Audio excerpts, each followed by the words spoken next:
How much? Okay, let's pause for a second, because a few days ago, NVIDIA unveiled the RTX 4090 and a couple of 4080s. And there's some exciting stuff. We've got a brand new architecture, Ada Lovelace, we've got DLSS 3, NVIDIA are throwing out some crazy numbers between 2 and 4 times increases in performance, and of course, best of all, we have Portal RTX. So there was a ton of hype, but then there was a ton of backlash, especially when it came to that pricing. So I had a lot of questions. So many, in fact, that I sat in on about 6 hours of NVIDIA briefings. But while I wait for my review samples to come, let's talk about whether you should pre-order, whether you should wait for AMD to show their hand, and also if these are actually worth getting excited about. And where else can you start but the price? $1,600 for the 24 gig RTX 4090, $1,200 for the 16 gig 4080, and $900 for the 12 gig 4080. Those are some scary numbers, and it's worse outside of the US in a lot of countries. Here it is more expensive, but remember, we include our VAT sales tax in the price, whereas they don't in the US. Let's start with the cheapest 4080, the 12 gig version. This is launching at $200 more than the 3080 launched a couple of years ago, which isn't ideal. Now, NVIDIA is saying, and maybe fair enough, that you're getting roughly 3090 Ti performance, maybe even better, for $900, which was over half the price that the 3090 Ti was. Well, until they slashed the price last week, and now it's like $1,000. They also point out that the new 4080, even the cheapest one, comes with 12 gigs of G6X RAM, VRAM, compared to 10 gigs on the 3080. And also on a Q&A call with Jensen himself, Mr. Leather Jacket, he was asked directly, why are these so much more expensive? And he gave some pretty reasonable answers. He said it just costs a whole lot more to make the chips, the cards, than it did a couple of years ago. Inflation, the chip shortage, pandemics, lockdowns in China, the Russian-Ukraine war, it's all added up. So these cards are much more expensive to make, and so that means until we see the more mid-tier 4060s and 4070 cards next year, you have to pay the best part of $1,000 if you want a new 4000 series card. Ouch. Now, if you want to be really cynical, and also probably correct, NVIDIA are keeping these prices high to start with because they still have a whole lot of 3000 series to sell. The 3080, the 3070, the 3060 are all still on sale, and incredibly, the 3080 is still the same price that it was when it launched a couple of years ago. Mind you, the $329 RTX 3060 I still think is pretty incredible value for money. Now, in terms of the new cards, I think the higher-end 4080, the 16 gig version, is too expensive, and I think they've done that purposely, so it's not much of a leap to go for the much more powerful 4090. In raw spec terms, the 4090 looks like a much better proposition. And you know what, I actually don't have that much of a problem with a $1,600 4090, considering we are probably going to get minimum 50% boost in even rasterized performance over the 3090 Ti that was $2,000 up until recently. I think for that kind of boost, and who knows how much further it can go with DLSS 3 and some of the other technologies, I don't think that's too unreasonable if you are going for the crazy high-end 4K 120s, 8K 60 setups, or just want the best graphics options with ray tracing turned on. Although that $1,600 is for the Founders card, I have no doubt we'll be pushing and even exceeding the $2,000 mark with some third-party boards with crazy triple fan setups very soon afterwards. Although not from EVGA, of course. Too soon?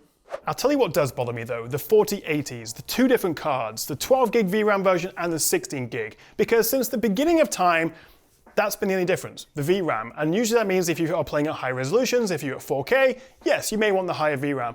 But these are significantly different cards. The 16 gig 4080 gets 27% more CUDA cores, a wider memory bus, and 38 and 22% faster RT and Tensor core performance respectively. Quite frankly, the naming is massively misleading. For someone to go out and buy the 4080 and think, oh, I can get the 12 gig version for so much cheaper, for a third less than the 16 gig version. That sounds like a much better deal. But you're getting probably 20 to 40% less performance. I mean, we'll have to see, wait for the reviews and the benchmarks. The base 4080, I think, should have been called the 4070. And I'm sure there's plenty of marketing reasons why they've not done that, because there will be a 4070 next year, and also they don't want people freaking out that there's a $900 4070, but really, it is.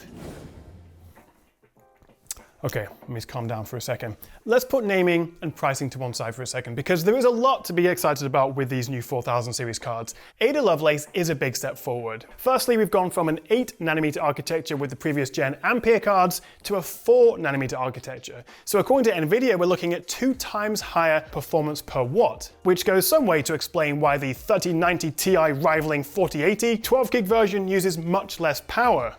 Although it's not all about saving power, the 4090 can hit a humongous 660 watt boosted TGP. There's also lower power memory, and the RT and Tensor cores have all bumped up a generation, although it's hard to know exactly what that means without testing.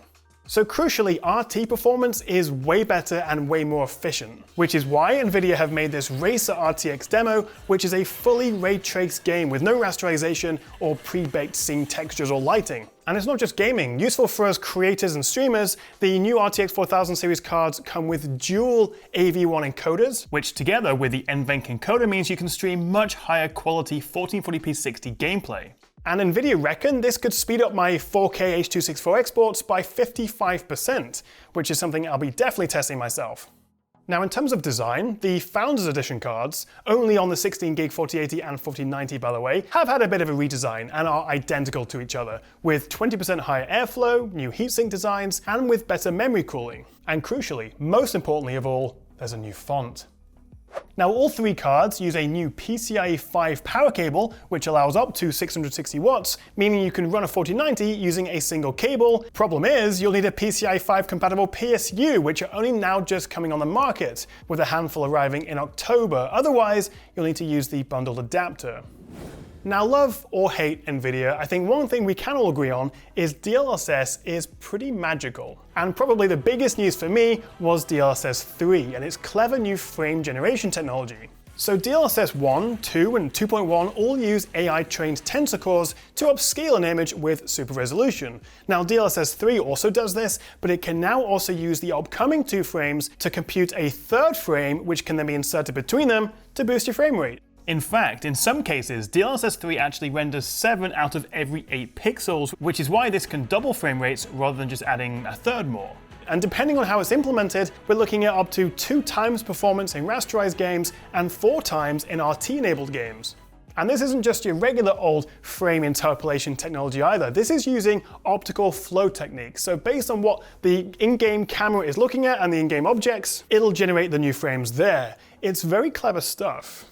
So in Nvidia's example, this increases frame rate in Cyberpunk at 4K with RT on from the low 20s up to 90 or even over 100 FPS. And from the mid 50s to over 100 in Flight Sim. It's interesting stuff, but we'll have to wait and see if there are any smoke and mirrors going on until I get my review samples here. I can test them myself properly. So there's DLSS 3, but there's also NVIDIA Reflex, which has been around for a couple of years, but now it's fully baked into DLSS 3 because that's what's going to reduce the latency with that new interpolated frame. To what extent it reduces the latency? Does it mean that you don't notice any difference at all? We'll have to see. I suspect this isn't going to be something esport gamers are going to want to use because no doubt it will increase the latency a bit. But Reflex is kind of the unsung hero of NVIDIA's innovation over the last few years, because by syncing the output of the CPU and the GPU, it removes the render queue, which then drops system latency. And I'll tell you, I've tried Siege and Overwatch with and without Reflex, and honestly, it does make a difference. I am significantly less with Reflex on. Annoyingly though, DLSS 3 is not backwards compatible with the 3000 series cards, but Nvidia say that 35 games will support DLSS 3 by October, with a load more due in the new year. Just a quick mention of NVIDIA Remix, which is part of their Omniverse software, and basically this allows you to scan an old DX8 or DX9 game, and it captures the level and all of its textures and object detail, and then the AI recognizes these low-res textures as materials and upscales them, and even adds physics to objects. Plus you can add your own 3D assets and then export the lot as a mod. And this is how Portal with RTX is being made, and I can't wait to try it. Cake and brief counseling will be available at the conclusion of the test. So, the big question, should you pre-order one of the new cards? Well, personally, I would rather wait to see some reviews first, and also see what AMD have up their sleeve. And actually, it's worth considering buying an RTX 3000 series card now, as a lot of people are going to be trying to sell them off quickly to buy the new cards. So you might be able to get a deal, and considering how they just halved the price of the 3090 Ti, if you can get a discount on the 3000 series cards, it might be worth considering. Having said all that, if you can bag yourself an RTX 4090 for somewhat close to RRP prices, assuming scalpers don't grab them all and it goes nuts, if you have a really beefy 4K setup or even an 8K TV that you want to game on and you want the best possible performance, then yeah, go for it. In terms of the 4080s, I think the higher end 16GB version is too expensive. They're both too expensive, really, but between the two, I would go for the cheaper 12 gig version, and if you can pay more, go up to the 1490. I say that with the caveat that I haven't tested them yet, and it may all change when we see benchmarks and reviews soon, but that's my first impressions. But what do you think? Will you be upgrading, or do you think they're just ridiculously expensive? Or maybe are you going to upgrade to an older 3000 series cards? Let me know your setup in the comments below. And if you do want to see more from me and all my upcoming gaming videos, make sure you hit that subscribe button down below, and I'll see you next time right here on the Tech Chat.